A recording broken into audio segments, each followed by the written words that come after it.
Welcome to Todd's 2-Minute Tech Tip Tuesday, brought to you by Big Beard Battery. Visit bigbeardbattery.com.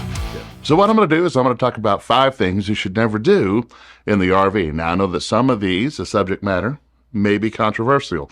It doesn't matter. I'm going to still give my opinion. So number 1, never drive with your propane on. Now, I'm going to go ahead and because I know that you keyboard warriors are going to get in there, Todd. It's not illegal to drive with your propane on. I've been doing it for 20 years and I'm not dead yet.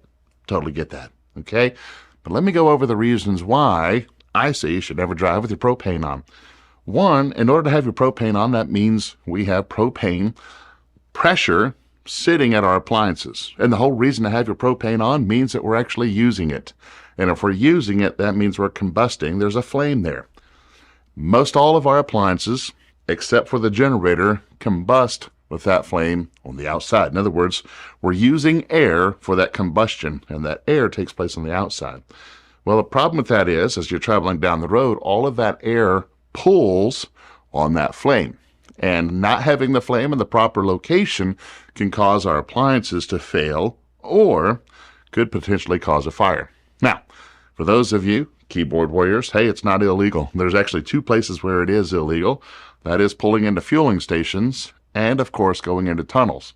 Now, your state may actually add to that, but that's what we have from the DOT. Those are the 2 places you don't do it. But I'm going to tell you, just to save your appliances, right here you have an RV, the best thing to do is not travel with it on. Go ahead and turn it off, okay? Now, here's the thing. I know that we'll be going into winter, and for those of you that live up north, you're doing your cold winter RVing. First off, I question your adult decision-making skills. Why are you RVing in the freaking cold? But I totally get it. I jest. No, I don't. I still don't understand why you do it. All right, but I understand if you're traveling down the road, you're traveling on the road, and it's 20 degrees outside, stuff's going to freeze up, so you got to have that on. Man, that's a catch-22. It's a no-win situation. I know some of you're forced to have it on. My recommendation is do everything you can not to travel down the road. Travel down the road with your propane on. The second thing is don't have an open flame inside the RV other than when you're cooking. All other appliances, of course, whenever we're using the propane, the combustion takes place outside the RV. The only one that takes place on the inside is the stove. You know what you're not supposed to do? Use your stove or your oven as a heating source for the RV. The only caveat that we have for that combustion to take place inside the RV is, of course, you're standing in front of it. So you're watching it is what you're doing. The one thing you don't want to do is go to sleep with your stove or your oven on, right? Creates carbon monoxide. Not just propane, but carbon monoxide. And that stuff right there, well, that's a sleeping gas. Puts you to sleep forever. Okay, so just simply don't do it. Number 2, let's go ahead and cover this question. We see it a ton of different places, ton of different forums. All right, should we have our gate valve open on our black tank or our gray tank?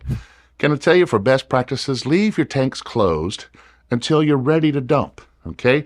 Now, it's kind of obvious. We don't leave open the black tank valve because, of course, we're going to leave all the solids behind. You get your poop pyramid, right? But a lot of people will ask, well, what about the gray tank? If I leave the gray tank open, should be no problem. Can I tell you, there's stuff that's growing in there as well. Stuff crystallizes. And the best thing to do is to keep a healthy amount of water inside the tanks. The one caveat that I see maybe for the gray tanks is when you're washing clothes. I mean, you can get maybe one load in, and of course you have all that water going out. It's best to go ahead and open the gray tank when you're washing clothes, should you have a clothes washer inside the RV. Fine, we'll go camping now that we got a clothes washer. All right. So other than that, leave them closed until you're ready to go ahead and dump. By the way, best practice, dump the black tank first because you're going to get solids down that line. And then dump your gray tank, which actually help clean out all those solids down your poop chute. Stinky slinky. All right, let's go ahead and talk about topic number 3.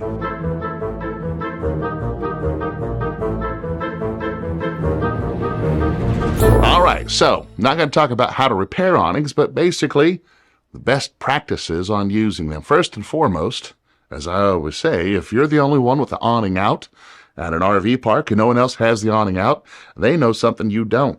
You're not doing it right. All right, now what am I saying with that? Guys, there's no warning when a gust of wind comes up, and that's nothing more than a big kite, okay? So best practices, don't leave your awnings open if you leave the RV, or if you're inside taking a nap or anything else. It's just best to go ahead and close them because it happens less than a couple seconds where a gust of wind comes up and rips it right off. Number 2, and I know that this happens because, of course, we all leave unexpectedly when rain hits. All right, when we have to roll up that awning and it's wet, okay? Awning is dirty. There's a lot of different stuff up there, and we roll that up. This is where mold grows. The best thing to do at that point is, as soon as you can, open that awning up and let it dry in the nice sunlight, if there's absolutely sunlight. Otherwise, if you're out there winter RVing or something like that, resist the urge to use your awning. The less frequent we open that up and expose it to, rain and everything else, the longer this will last. Now, what do you use to clean that off? There's different elements out there. There's different products out there. Hydrogen peroxide and a mixture of water can actually get up there and kill some of that stuff. What you want to make sure first is, as long as it doesn't color fast. So find a little section that you don't always have open and spray that mixture of hydrogen peroxide and water or some type of awning and a light broom brush, right? You want to put that on there and let it sit. That's going to help kill that mold and pull that stuff off, right? That's just one without looking at different products out there. So again, best practices, don't leave your awning open, unmanned, unpersoned, whatever you call yourself.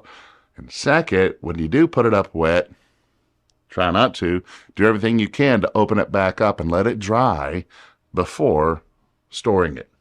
All right, let's go ahead and talk number 4, and let's talk electricity. Okay, it's been a while since I've covered this, but there's a couple things, do's and don'ts, whenever you're putting your RV out after a travel or anything else. First and foremost, whenever you take your power cord and plug into the pedestal, make sure that you don't have any large appliance ready to start working. What am I saying? Don't have your thermostat to your air conditioner set to cool while you're plugging in, because as soon as you plug in, that thermostat says, oh, there's the 120 volts. Let's go. The problem is you haven't made full contact. So first and foremost, make sure that all of your large appliances are turned in the off position before plugging into shore power. Okay, we don't want that jump to take place. We want to make sure that we got a good, secure contact before we ask for stuff to turn on. Okay, it's plugging in hot is what I typically call it. And the same thing goes whenever we're leaving. You don't unplug hot. Please, oh please, do not unplug your shore power while your air conditioner's on. In the winter, when your little fireplace is on, those things draw a lot of electricity. There's high current there. And when you disconnect, there's going to be just a brief second where we get some really bad voltage coming across, and it could damage things, okay? So first and foremost, make sure that you never plug in hot. Secondly, be discriminating. When you look at whatever pedestal you're plugged into, if you see melted, burn marks, or anything else, I want you to be that RVer that says, nope, I'm not going to plug into that. Go back up to the RV park and say, either those outlets need to be changed out, or I'd like another place to put my RV, simply because if those are all melted, that means there was a thermal event there from the previous person, or however previous that was. But that plastic there is to take your power cord and the blades on your power cord, and it guides it in, and it's supposed to actually make a nice snug fit.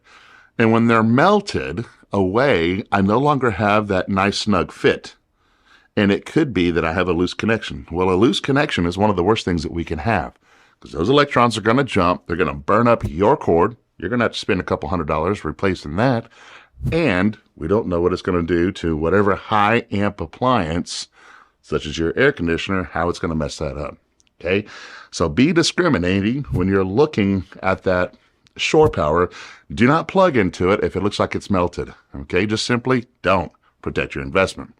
So let's go ahead and talk number 5, and that is, before you ever leave, make sure that you do not fail doing a walk around your RV, right? And in doing a quick inspection, okay? Not only that, but if you're actually pulling your RV out from winter or whatever there may be, a couple weeks or whatnot, I want you to not fail by not actually performing a test on all of your major appliances. Well, what do I mean by that? Well, Okay, as you start walking around, you're going to check your suspension. You're going to check your tires. Visually check your tires, make sure the pressure's in there and everything else, right? What we don't want is for a blowout to take place on the road. Murphy's Law states that your tires are fine until you start using them. Well, when do you use them? When you're on the road. Number two is if your RV has been up for any amount of time, do not assume that when you put it up, everything was working, that everything's going to keep working. I mean, that's what we hope. But I will tell you, things break when it's just sitting there, right? When we sit there and said, well, we put it up for the season, we got it back out, we got to our destination, oh crud, the plumbing doesn't work or the air conditioner's broke or anything else. If you can, don't fail at not actually running a test on all of your major appliances, right? Make sure the refrigerator works before you leave. Make sure the air conditioning works before you leave. Make sure the suspension is good and lubed before you leave. Don't fail at not looking at your RV before you're getting out there, because the whole reason why you're getting out is to have fun, not to sit there and do some type of mobile repair somewhere else. There's your 5 tech tips on what not to do with your RV. Until we see you again. Go ahead and click below. Go ahead and click below. Go ahead and hit that subscribe button. Your tip. Number 2. Let's go ahead and talk about number 2. What do I got for number 2?